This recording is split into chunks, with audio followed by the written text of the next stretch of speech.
Oke teman-teman, balik lagi di channel Mandroid PCL 10. Jadi balik lagi di konten review pertandingan. Ya, review pertandingan dari ajang kualifikasi Piala Dunia zona Asia round 3, yaitu pertandingan antara Indonesia melawan Arab Saudi, yang mana baru saja digelar kemarin dan hasilnya adalah imbang 1-1. Harus puas kedua belah negara berbagi poin 1. Jadi kita langsung saja ke pembahasannya. Sabar ya, sabar. Jadi di sini Indonesia itu memainkan formasi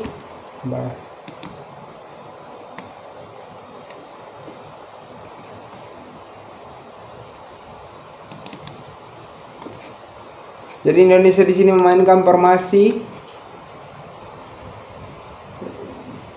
Jadi Indonesia di sini memainkan formasi 5-4-1. Yang dimana kalau secara menyerang, ini kan formasi dasar basicnya.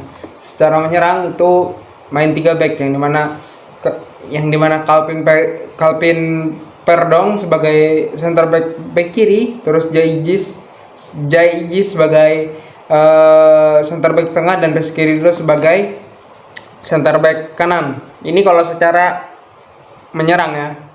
Terus Sandy Walsh itu main sebagai wingback, Nathan Chow main sebagai wingback, terus Ragnar main di kiri, Witan di kanan, dan strike di tengah. Duet center midnya ada Tom Hai dan juga Evan Jenner untuk di babak pertama. Dan langsung saja kita ke pembahasannya. Jadi itu untuk starting 11 timnas Indonesia di pertandingan kali ini. Secara bentuk dasar mereka memainkan 5-4-1, yang dimana kalau dalam kondisi menyerang itu menjadi 3 dong. Berarti 3 center back di bawah, terus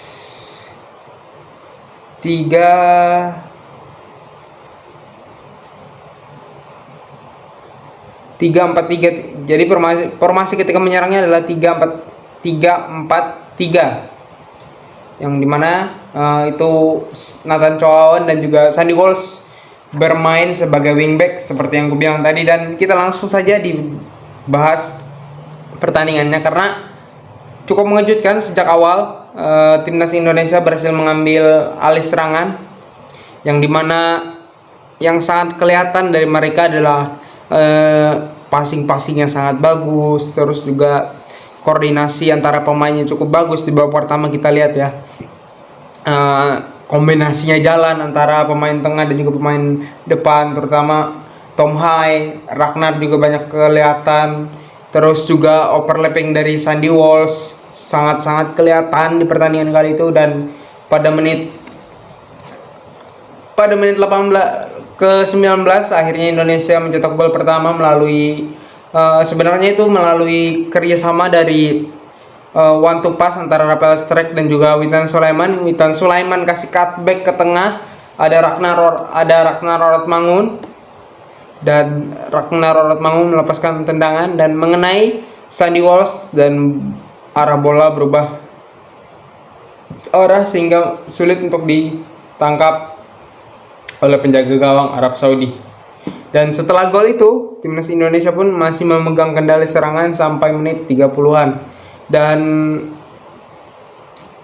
kan disamakan oleh Arab Saudi di menit injury time. Babak pertama itu di menit 45+3, yang dimana belum masuk menit 40-an itu timnas Indonesia menyerang dan mainnya sangat bagus. Dan jujur aku nggak menyangka bahwa timnas Indonesia bakal main kayak gitu loh, main yang terbuka, terus passing kaki ke kaki, sangat jalan ngalir, terus banyak buat peluang. Ada 2 atau 3 peluang yang berhasil diciptakan di babak pertama, dan mainnya cukup bagus di babak pertama gitu. Sangat menghibur lah, sangat mengejutkan seluruh pencinta sepak bola di seluruh Indonesia. Tapi sayangnya balik lagi yang seperti aku bilang di beberapa hari sebelumnya itu adalah konsistennya nggak ada. Ketika masuk babak kedua, Indonesia lebih banyak menunggu, lebih banyak menunggu reaksi, menunggu Arab Saudi melakukan serangan balik dan melakukan counter attack gitu loh. Itu yang kelihatan plannya dari timnas Indonesia di babak kedua. Mungkin ya salah satu faktor utama adalah stamina, karena kita tahu di sana cukup panas di Saudi, di stadion ya di Arab Saudi cukup panas. Mungkin itu salah satu jadi faktor. Dan kemarin juga Tom Hai juga sempat ditarik lebih cepat di babak kedua, kalau nggak salah di babak kedua atau di babak pertama itu Tom Hai ditarik. Mudah-mudahan nggak cedera ya, itu mungkin apa ya, hanya faktor kelelahan aja dari Tom Hai. Dan ya sangat kelihatan lah bahwa faktor stamina berpengaruh di sini. Sudah sampai menit 75 kalau nggak salah sudah habis stamina dari pemain kita, dan puji Tuhannya masih bisa imbang gitu loh, masih menahan imbang. Dan saya thank you kepada Martin Paes, yang dimana penampilannya sangat keren buat Martin Paes, dimana dia melakukan 3 save penyelamatan yang krusial. Satu yang long shot dari Kano dari tengah, terus penaltinya si Salem berhasil di save. Itu juga dia berhasil membayarkan tuntas kesalahannya karena penaltinya dari blunder Martin Paes. Dan juga satu lagi yang one on one di menit-menit terakhir kalau nggak salah, itu dia melakukan save juga.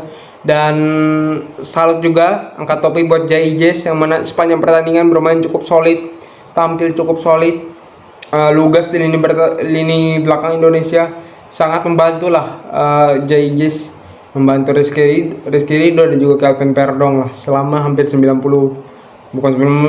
menit sih, hampir 100 menit main, karena extra time-nya nggak masuk akal tambahan waktunya. Jadi itu sih buat preview kali ini.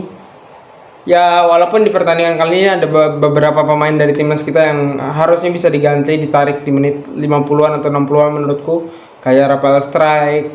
Terus harusnya sih next match harusnya Perdong dikasih main di kiri sih, biar dia yang jadi wingback. Terus kalau memang mau memaksakan tetap mau main Nathan, berarti Nathan harus main di trionya center back kita, karena nggak kelihatan overlapping di sisi kiri mati. Lebih banyak itu dari sisinya Sandy Walsh yang menyerang, terutama di babak pertama ya. Itu lebih kelihatan kombinasi Witan dan juga Sandy Walsh, yang dimana sering melakukan overlap dan juga melakukan kombinasi, ketimbang sisinya Ragnar dan juga Nathan Chow gitu loh. Lebih hidup sisinya Sandy Walsh. Itu mungkin yang akan jadi PR-nya Sintayong. Terus apa ya, mungkin PR selanjutnya adalah konsistennya lah yang harus dicari, yang dimana sangat sulit mencari konsisten itu untuk bermain sama seperti apa yang di babak pertama. Karena di babak kedua aku lihat sangat cukup apa ya, lebih menunggu bola lah. Mungkin salah satu faktornya itu tadi, kelelahan tadi. Cuma mudah-mudahan nanti ketika lawan Australia, dan juga by the way kebetulan Australia kalah dengan Bahrain, walaupun Australia kekurangan satu pemain. Cuma melihat berkaca dari pertandingan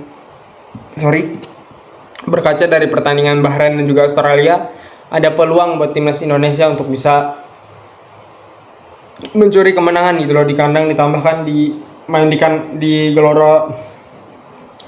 Stadion Gelora Bung Karno gitu loh. Mudah-mudahan di hari Senin, terutama hari Selasa bisa bermain lebih baik, terutama kondisi rumput sih mudah-mudahan sudah membaik. Walaupun kemarin hari Jumat atau hari Sabtu kan sempat ada acara keagamaan, tapi dilihat dari foto-foto yang ada di media sosial, rumputnya masih bagus. Jadi mudah-mudahan rumputnya masih tetap terjaga, dan juga apa yang disampaikan oleh pihak GBK mengenai rumput itu bisa apa ya, mereka bisa menepati janji lah, menepati janji mereka kepada PSSI untuk bisa membuat kualitas rumput menjadi lebih baik lagi, yang dimana yang akan menjadi pembuktiannya nanti di laga pada tanggal 10 September itu melawan Australia jam 7 malam waktu Indonesia Barat.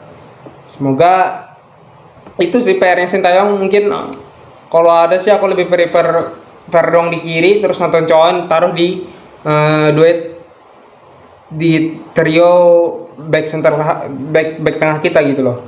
Lebih bagus mainkan Perdong di kiri supaya mungkin Ragnar juga lebih kelihatan di babak pertama dan juga di babak kedua sih. Peran Ragnar Ratmangun tuh kelihatan banget. Dan buat man of the match-nya di pertandingan kali ini aku pilih Jai Jais dan juga Martin Pais, karena salah satu apa ya, naturalisasi terbaik lah menurutku. Jai Jais sangat-sangat lengkap lah dia, dari sisi kepemimpinannya, dari sisi defendingnya, terus commandingnya, juga passingnya sangat-sangat bagus. Dan kalau nggak salah itu baru beberapa hari yang lalu, coba ya, sabar tipis-tipis aja, itu kalau nggak salah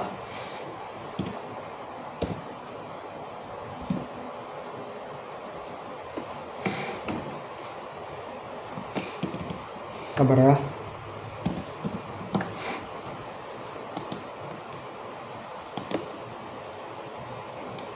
Itu kalau nggak salah, itu bukan nggak salah lagi sih, pasti itu terjadi. Bentar.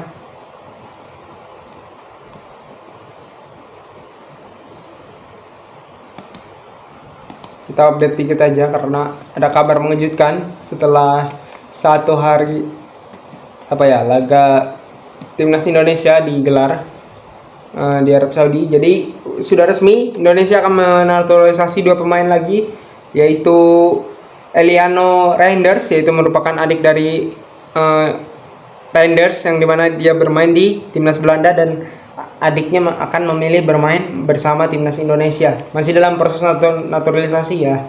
Dan juga bersama Hilgers, Mes Hilgers akan juga dinaturalisasi oleh PSSI, sudah resmi dan deal. Dan ada beberapa foto sih, salah satunya aku ambil dari Fakta Bola, itu mereka sudah ikut berlatih, cuma masih belum bisa bermain karena belum proses naturalisasinya gitu loh. Jadi apakah kabar baik? Ya kabar baik tentunya, semakin menambah kedalaman squad kita buat di kualifikasi Piala Dunia kali ini di round 3. Jadi good luck, selamat datang Eliano Reinders dan juga Miss Hilgers,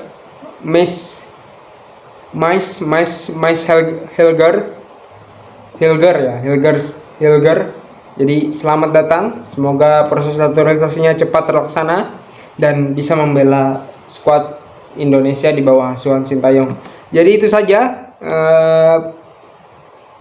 review pertandingan kali ini. Mudah-mudahan nanti di tanggal 10 September kita bisa mencuri kemenangan ataupun mencuri hasil-hasil seri, dan semoga tampil lebih baik lagi lah dari apa yang bisa ditampilkan di pertandingan lawan Arab Saudi. Semakin konsisten, semakin juga performa kita meroket. Oke? Jadi terima kasih buat teman-teman yang sudah nonton video kali ini. Jangan lupa untuk like, subscribe, comment, and see you the next video. Thank you for watching, teman-teman.